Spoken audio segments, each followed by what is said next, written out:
Okay, so today is a great day because I just got a notification that a package that I've been waiting for a super long time has finally arrived, and I'm gonna pick it up right now. So let's get going.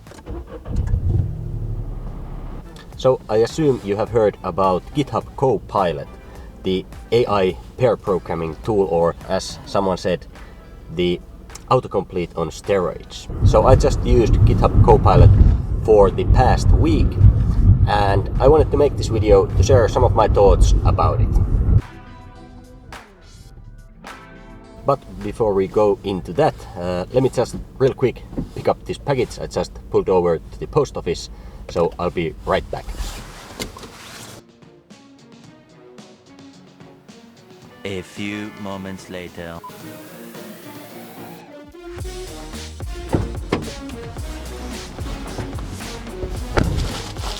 It's finally here.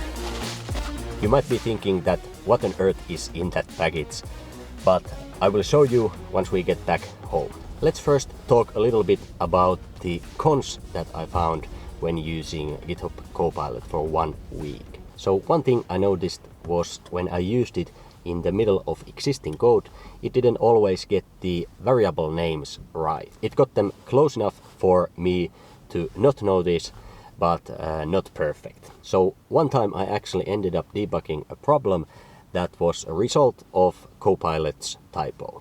This is also something that I see as a problem and a bit of danger also, that developers don't understand and read the code that Copilot writes. And I don't need to tell you how bad it is if developers don't read, not to mention understand the code they are committing.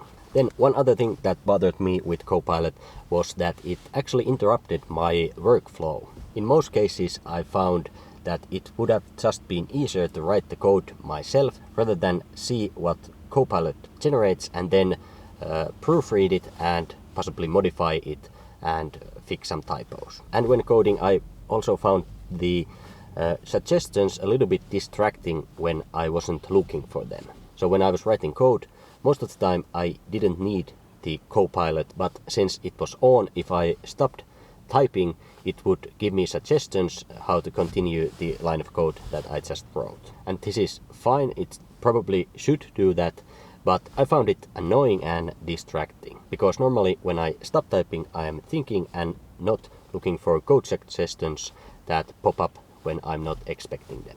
So this really disturbed me more than it helped me. And what actually happened was that I ended up turning it off for most of the time, and then whenever I needed it I would enable it and use it for the suggestions and generating the code.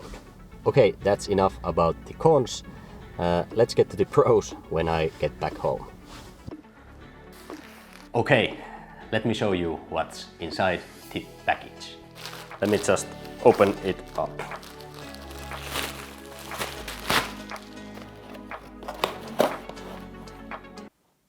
Oh yeah.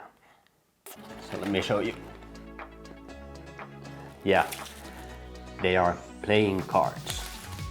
And not just any playing cards, they are the new Nox Beach Bar playing cards. So let me crack this open and show you a little bit more. This is what I've been waiting for some time now. So let me give you a little bit context on this. So if you didn't know, I'm a bit of playing card enthusiast or enthusiast.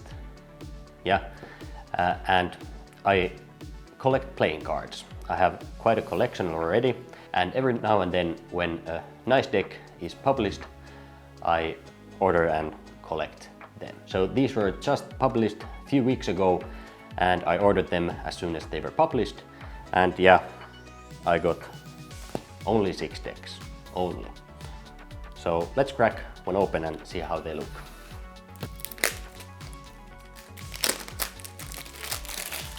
Yeah, so let's open it up and see how they look.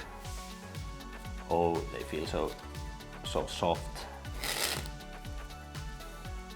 And I really like the back design. That's what got me ordering these. So it's that nice kind of rainbow colors. This is what I've been waiting for some time. So I know how I will be spending my evening today, playing around with these and doing some practice, magic tricks practice and some cardistry practice. But yeah, let's get back to GitHub Copilot. So we still had the pros to go through. So things I liked about GitHub Copilot.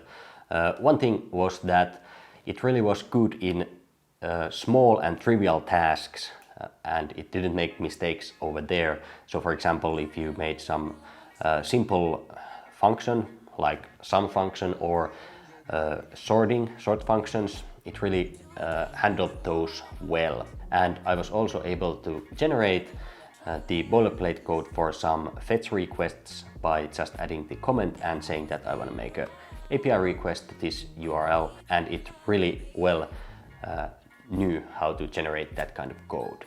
So that really saved some time for me when I was using it. As I said, it was good in those small and trivial things, and when I was thinking the cases where I most used it, it was when I needed to do some small checks. For example, in JavaScript, when I needed to check if a variable was null or undefined, I could just make a comment saying that I want to check if this variable is null, and it would automatically generate the code for me. So that's good, because to be honest, like checking those absolute values in JavaScript and other languages too is something that I usually always Google and make sure that I get it right. So this was a nice help in that.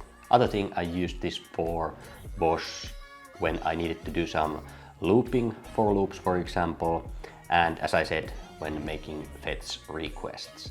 So it was very handy on those cases, but I got to thinking, like in those cases you don't necessarily need Copilot for that. If you have code snippets on, you can use those for that and you don't really need the Copilot itself. So yeah, in those cases it was good, but I would have managed with only code snippets too. And one other thing that Copilot really shined was generating data. So it was really helpful to just make a comment that I want this kind of data, for example JSON data or an array of some items, and it would automatically generate that for me. So for example, I could say that generate me 10 user objects, and I was able to get that kind of code generated in a matter of seconds. So in conclusion, as I said, it has its pros and cons. For me, I think I will have it installed in my VS Code, but I'm pretty sure I will disable it by default, and in cases where I think it would be helpful, I will enable it and use it then. I think Copilot is a great tool and it has a lot of potential, but as the name suggests, it's a Copilot, so if you were thinking that because Copilot you get to kiss goodbye to your developer job, that is not the case. Let me know in the comments, have you already used Copilot and what are your thoughts about it? Okay, so now I'm gonna get some practice done with these bad boys and I will see you in the next video. But I will throw in some B-roll of the practice during which you can hit the subscribe button below.